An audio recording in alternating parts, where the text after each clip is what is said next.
What if the secret to winning Gen Z, or as you Yanks call us, Gen Z, was hidden in 60 million pages of comics, games and movie lore? Today's guest, Jeremy Steinberg, CRO of Fandom, runs the ultimate pop culture universe, predicting the next obsession before it trends and helping brands join the story without looking like the awkward booth at Comic-Con. This is marketing with a cape, an AI sidekick, and just enough tequila to make it fun. Multi-billion-dollar complex federal court litigation. We do it day in, day out. And we've built a team dedicated to doing nothing but keeping you safe in the most dangerous litigation in the world. We're comfortable where everybody else is horribly uncomfortable. And with the litigation piece, we bring the compliance piece, right? That's what I'm adding. That's what my entire team is adding. We've built TCPA World only for you folks to help. And now, the host of the Ad Attach Show, the Dean of Data, the Rabbi of ROAS, the Prince of Performance, the Sultan of Strategy, the one, the only. Give us a huge applause to Paysac Laddie. Today's guest turns fan obsession into marketing gold. He's the Chief Revenue Officer at Fandom, runs an AI, DeLorean Dreams, and tequila-fueled strategies. He scaled Yelmo, Dance with Watson at IBM, and now helps brands show up without looking like boomers at Comic-Con. So let's try this again. Let's do it. How's your adrenaline levels these days on a scale to 1 to a Fortnite gamer on caffeine? I am all the way at the Fortnite gamer on caffeine. We have Cannes coming up. That's like a really critical, but also really exciting moment in time where the ad world comes together.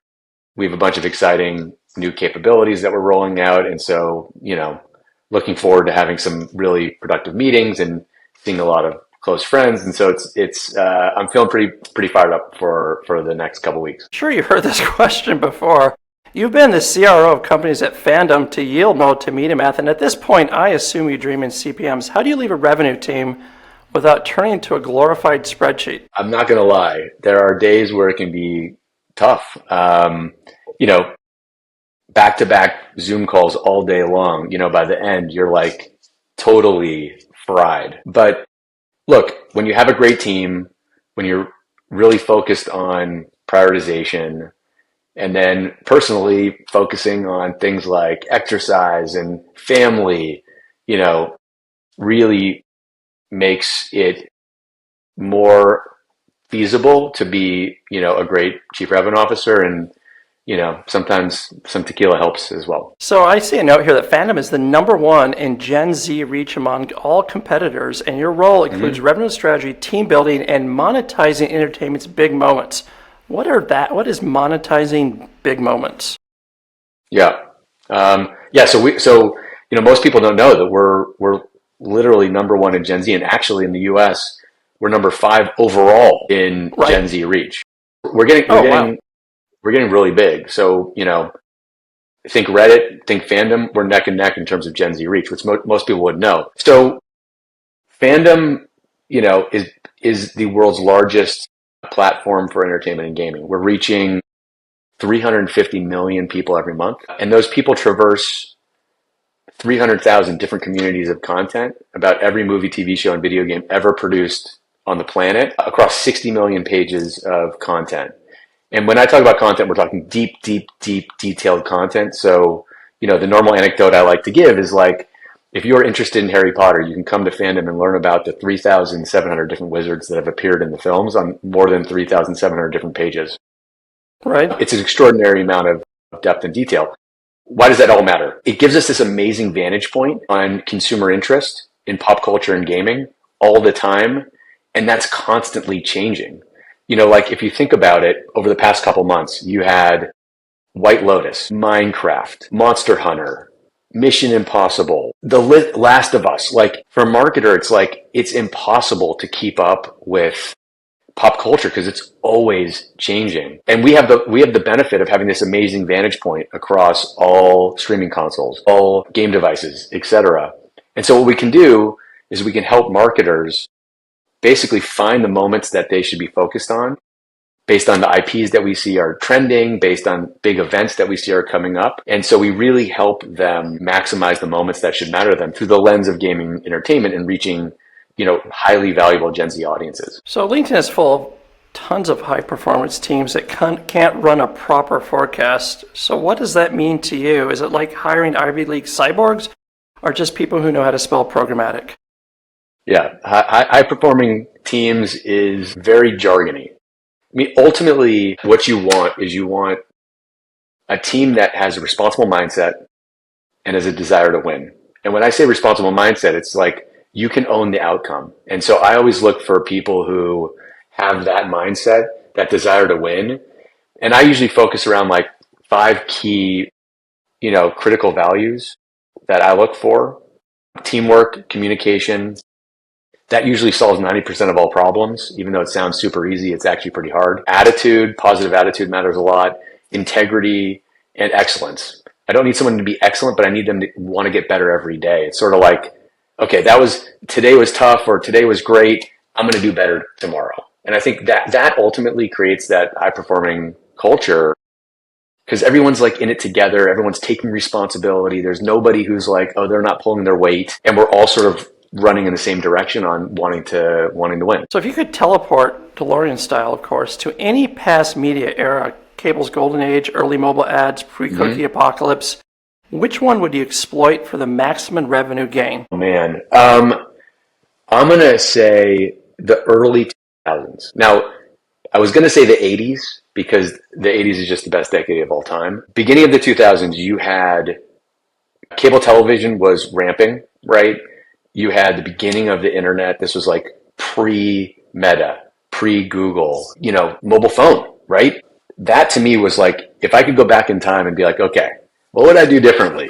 Like I would probably, again, I would never trade any of the experiences that I had at any of the places I've worked. But I think that was like much like right now with AI, that was like one of those like moments that I think would have been super impactful from that perspective. So looking ahead, what is one shift in media revenue models you'd bet your fandom hoodie on? AI. I mean, it's hard, like, of course, okay, everyone's going to be like, well, of course, Jeremy, it's AI.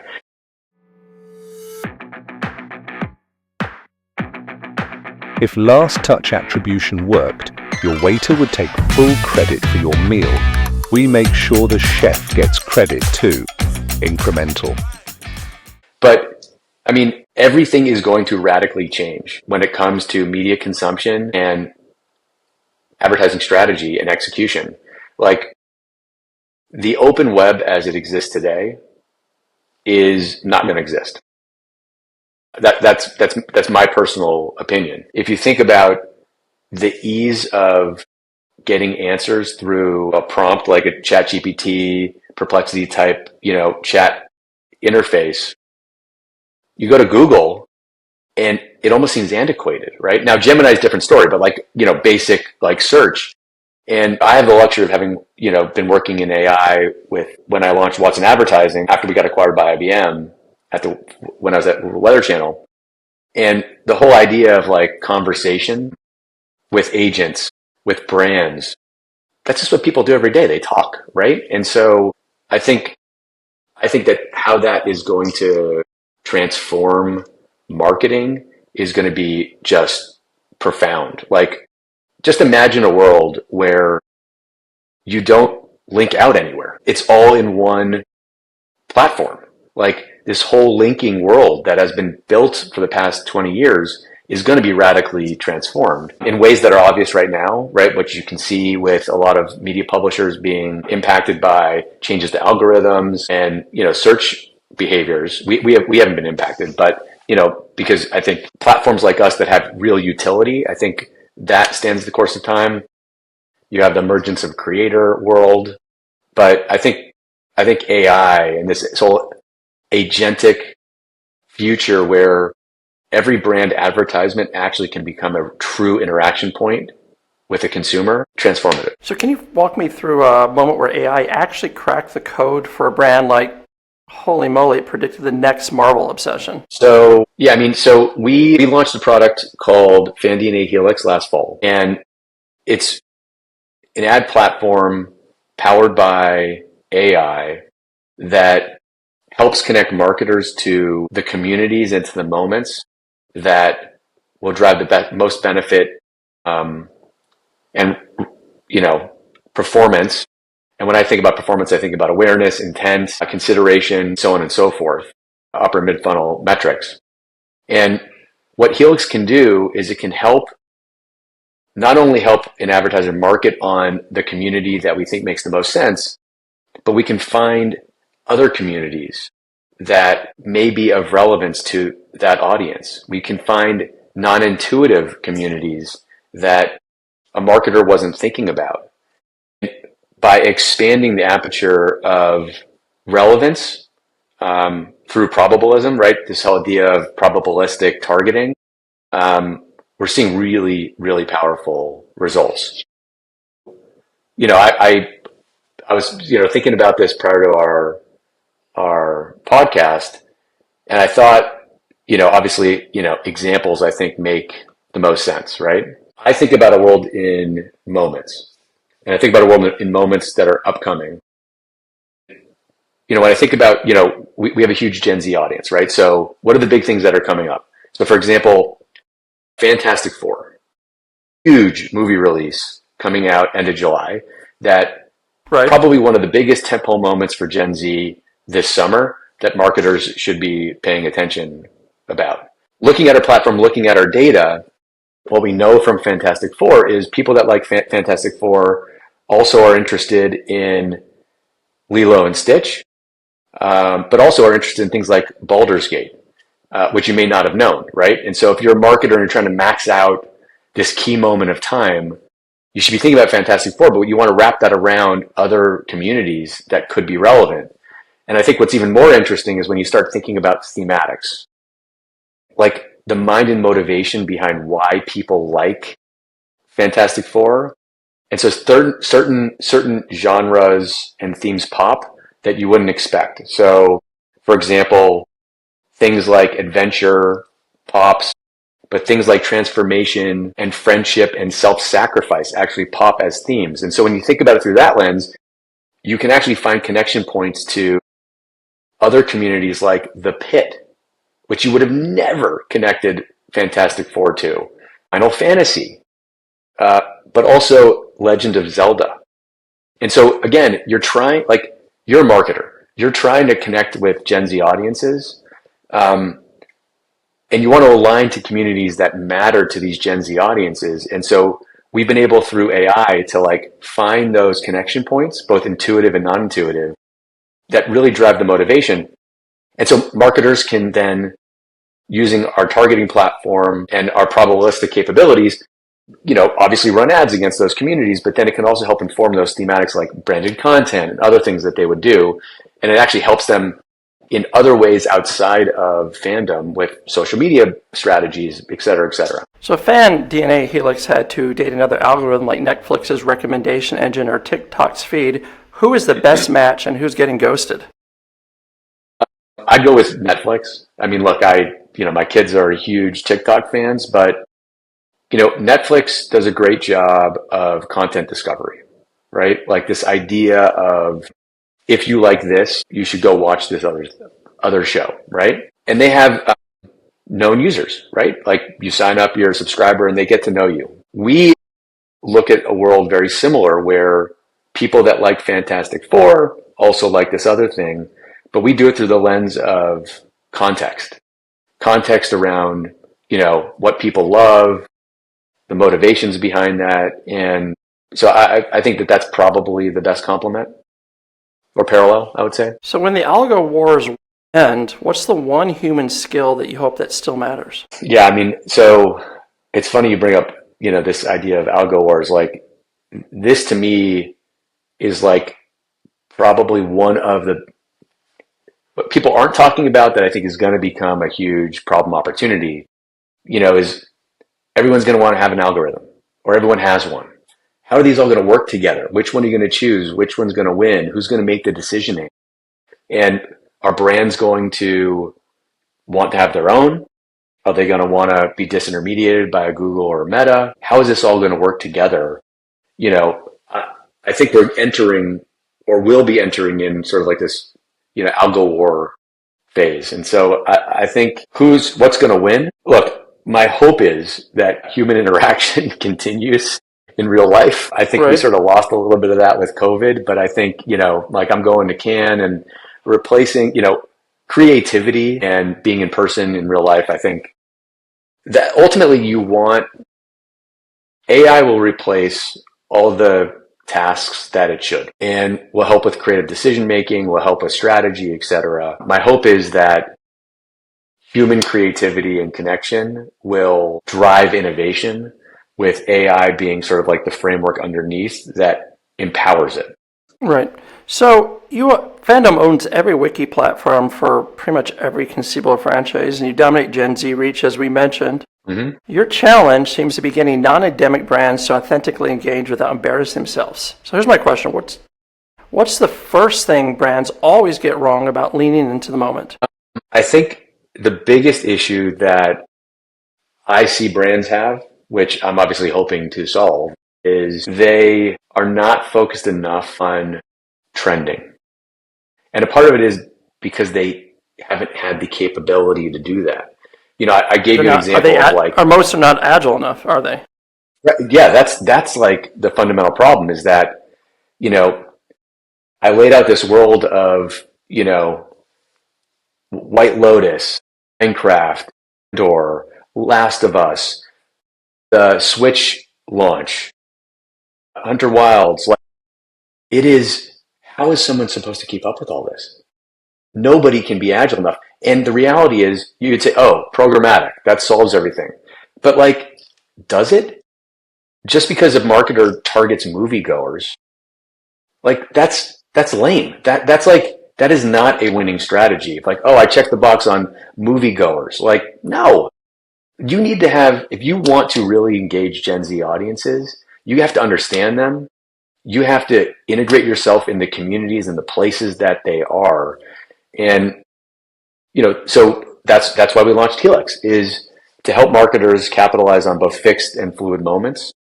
Because there's always something trending. It's just hard to know what it will be.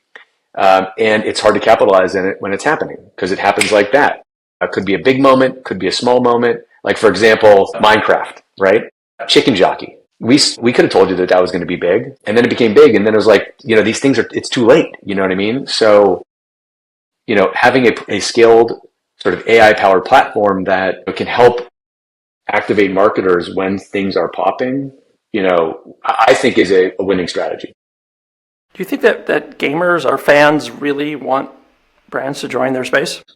I mean, if you were to survey gamers and say, hey, do you want really intrusive, horribly designed ads in your game? They would, of course, say no. I think when brands can integrate themselves seamlessly into the community and into the experience and provide benefit, a whole different ballgame. And I'm not just talking about rewards, but help them with utility to drive their passions. That is a winning brand strategy. So what's an advice you give to a legacy brand trying to enter fan culture without sounding like your dad saying the word vibes? So I think one of the challenges especially with gaming, is there are way too many options. A brand has to decide between, do I want to do in-game advertising? Do I want to do metaverse, social, Twitch, fandom? It's it's enough to make your head explode. And I think, a lot of brands, I think ran down this path of, okay, I'm going to build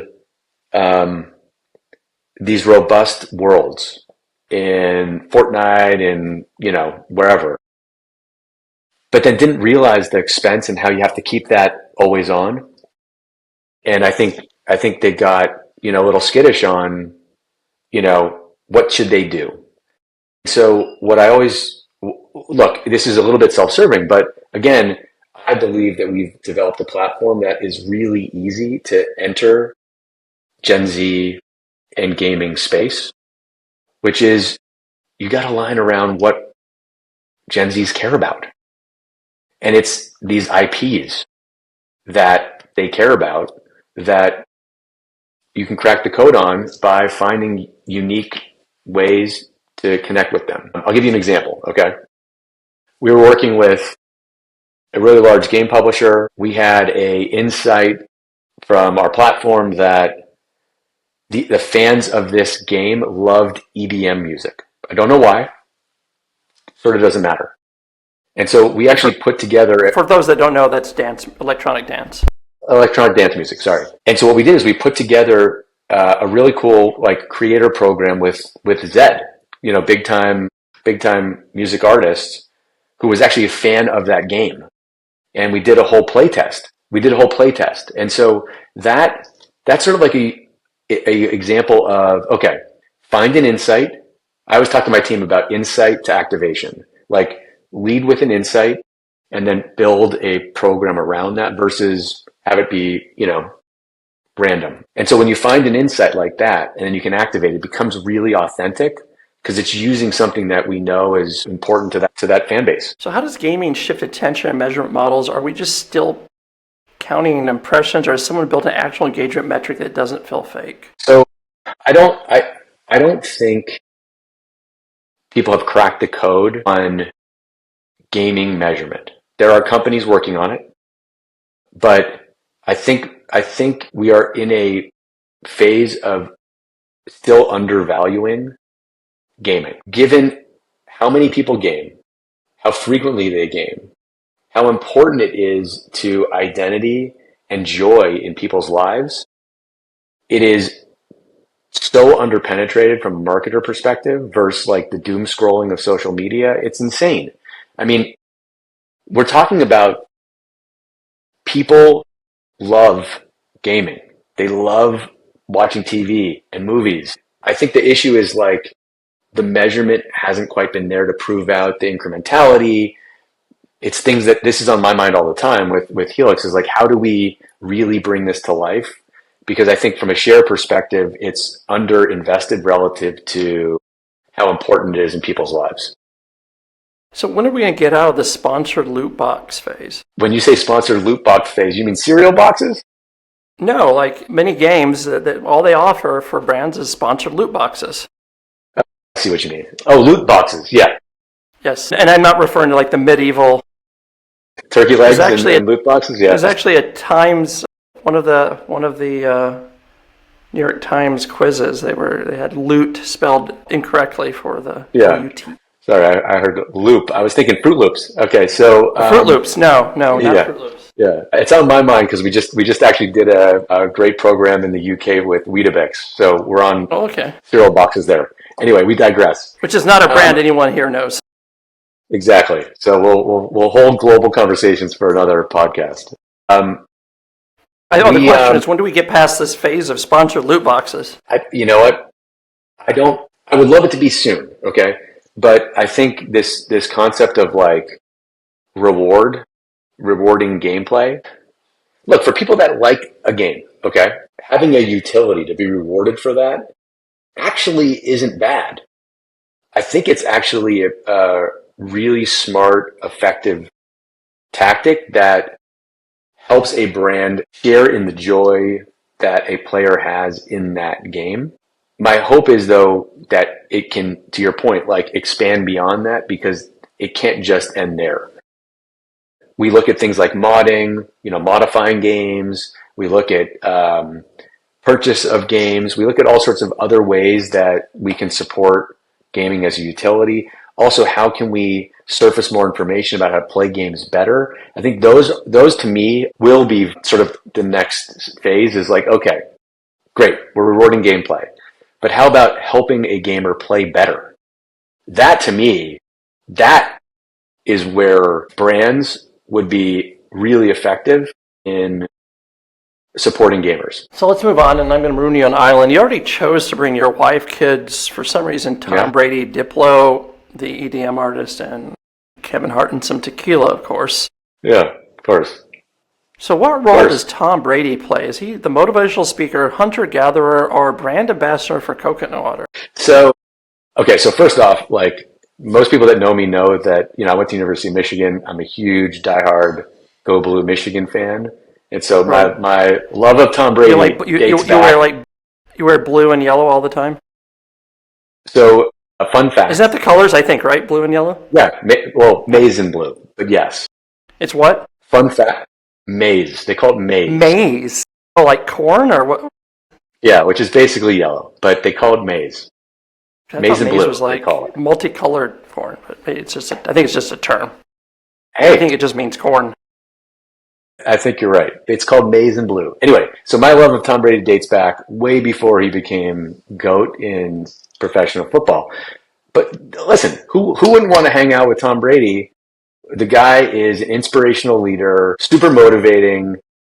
I feel like if I'm on a desert island, okay, and I want to survive, I want Tom Brady by my side because that guy is not giving up, okay? My feeling is he's going to be my coach. He's going to make sure I climb up that tree to get the coconuts. We'll have the best fires. And my son Andrew will probably learn how to throw a great spiral coconut. So why not? And Kevin Hart, what is it to make everyone look taller, or can he cook? So like I'm going to put the Jumanji correlation aside. He's just funny, right? Like who doesn't think the guy's funny? That was funny. Like you gotta laugh if you're stuck on the island. Like plus actually he was involved in the roast. So I'm talking. We have Tom Brady. We have Kevin Hart who roasted him. I mean, what else could be better when you're stuck on an island? So besides packing more tequila, what does this hypothetical situation make you realize about real world team dynamics? You can't do it yourself. So that's taken me a long time to really embrace. It's one thing to talk about it. It's one thing to embrace is this idea of working through others. There's only so much that I can do. I have to rely on my team. And then I have to make sure that I'm not doing their job, that they're doing their job, that they're focusing on what matters. I'm focusing on what matters. I talked to you earlier about this idea of like responsible mindset, right? And if you have a team that desires to win, has responsible mindset, working through others to get the outcome. And it's not just my team. It's also cross-functional. So a lot of people, this is another area that has taken me a while to really embrace and get decent at. I can't even say that I'm great at it yet, but nowadays, it's not just about your team. It's also about cross-functional alignment. And this idea of trusting each other, trusting your colleagues, whether it's product, whether it's tech, making sure I'm clear on what I need, making sure that we are in agreement. Like that's how you really scale a business. So if you could trade one of your island guests, let's just say Kevin Hart, for a CTV executive, who would you pick and why? Who would I pick? I'd go with Peter Naylor. He's a friend. So maybe that's not fair to choose a friend, but it's okay. Who wouldn't want to hang out with? And he has an awesome apartment. Yeah, who wouldn't want to hang out with Peter? Have you seen his apartment? I could probably. Have you been into his apartment? He has not let me come to his apartment yet, and you know what? So I probably shouldn't have said that I wanted him to be at my house. Yeah, we interviewed him. We did. He was on our game show, and he had his gorgeous view, and I could see all the new buildings in Manhattan, and like name it, like, oh my gosh, it's that building. I haven't seen that one live. He was just on the 50th floor, facing everywhere. Yeah. So, but I mean, there's a bunch of other executives that I think are also great, obviously. But yeah. So let's bring it a little bit back to earth. Yeah. Talk about you. Yeah. You credit people like David Kenny, Kurt Hecht, Paul Rittenberg, and Perkins Miller. You're big on performance psychology, football metaphors, and help those in pain. So you mentioned clear contracting. What does that mean outside of LinkedIn? Is this therapy speak or revenue gospel? So I credit that with my current boss, Perkins Miller, is a phenomenal leader. And he's been super supportive of me coming into the business, and I've learned a ton from him. And he talks about this idea of clear contracting. You'd be amazed how often people don't actually say what they need, share it, and get alignment on it. There's a lot of assumptions, especially cross-functionally, where people hold on to things. It's just not effective.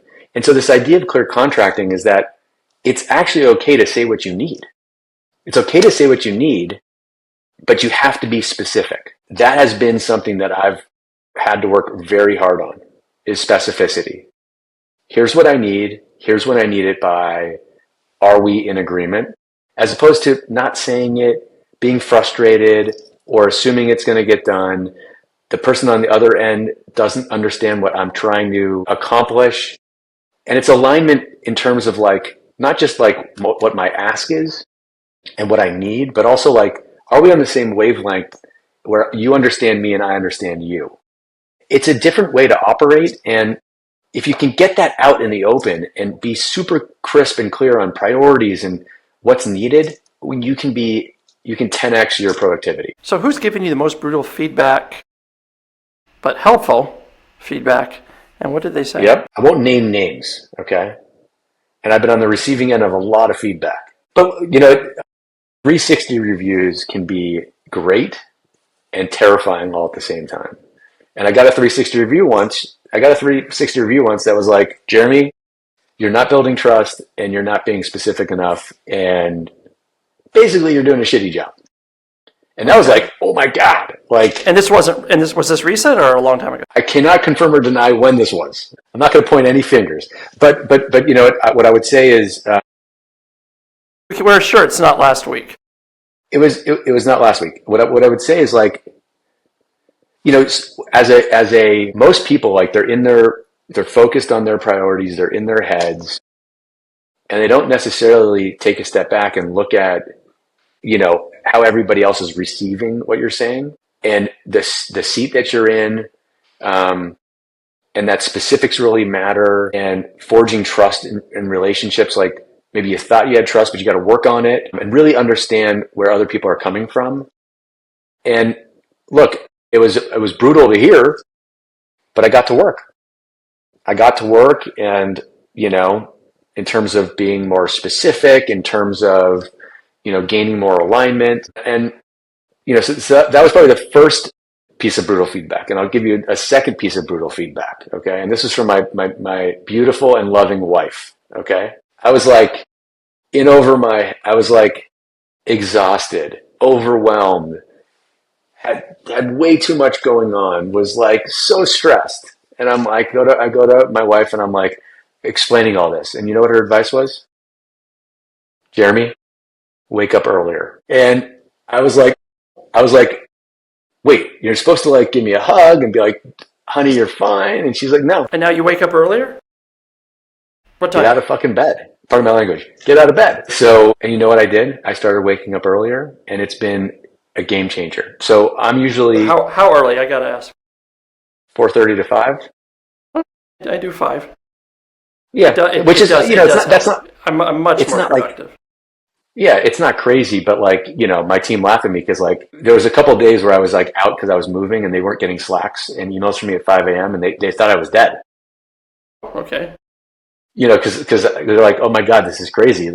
Were they celebrating or were they terrified? I think my hope is they were more terrified than celebrating. But the idea of like having quiet time to really get your thoughts out, like strategic thinking. A lot of times you run on list, like, everyone runs on lists of things, but like you kind of forget what actually really matters. And so just to recenter yourself in the morning has been, like, to your point, like has been hugely helpful. So what's a common leadership cliche you think is pure garbage? God, I don't know. I mean, there's so many great isms that are just so terrible. I think the one that, okay, here's one. Let's talk about this offline. Like, I hate put that. A pin in it.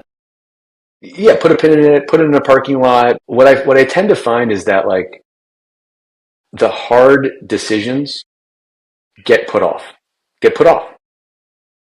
And it's really easy to be like, okay, let's put a pin in this. And everyone does this.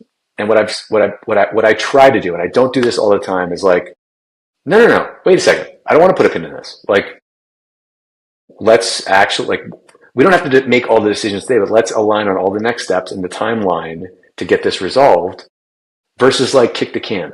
I feel like it's just so easy for people to kick the can because they want to get on to their next Zoom call. I think it's better to just address it as fast as you can, the stuff that really matters, because that's what's going to make a difference in your business and in your life. Last question. Looking back, what would your DeLorean self tell yourself before your first day at Fandom? That's a good one. You made the right call, Jeremy. Go faster and expect everything to take longer. Plan for it. I think that's probably advice that you could give anybody at any job. But I think it's important for people to know this. Like you will never regret the decisions you make. You'll regret the decisions that you don't make, and that things always take longer than you expect them to take. And it's best to plan. The more you plan, the better you can execute, and the more you can have sort of clear contracting with colleagues to get the outcomes you need with the biggest impact. So with all your references for EDM, you should be the best dancer we've had on this show, right? That's a wrap for today's Edotat show, and what a ride. Jeremy Steinberg didn't just give us a peek behind the curtain at Fandom, he practically handed over the keys to the Batcave. We covered how 60 million pages of pop culture lore Well, look, recently I've been doing Orange Theory. can predict the next breakout obsession, why moviegoer targeting belongs in the marketing graveyard, and how AI is turning fandom data into a crystal ball for brands. If you've ever wondered how to crash Gen Z's party and leave wearing the crown, this was your playbook. Huge thanks to our sponsors, Troutman Armin LLP, keeping our contracts cleaner than a Wakandan tech lab, and Incremental, the people who make sure your media budget has actual superpowers. And don't miss next week when Anders Lithner, CEO of Brand Metrics, joins us to break down how to measure the unmeasurable and prove your brand lift without smoke, mirrors, or dodgy dashboards. Stay bold, stay curious, and know more than you did yesterday.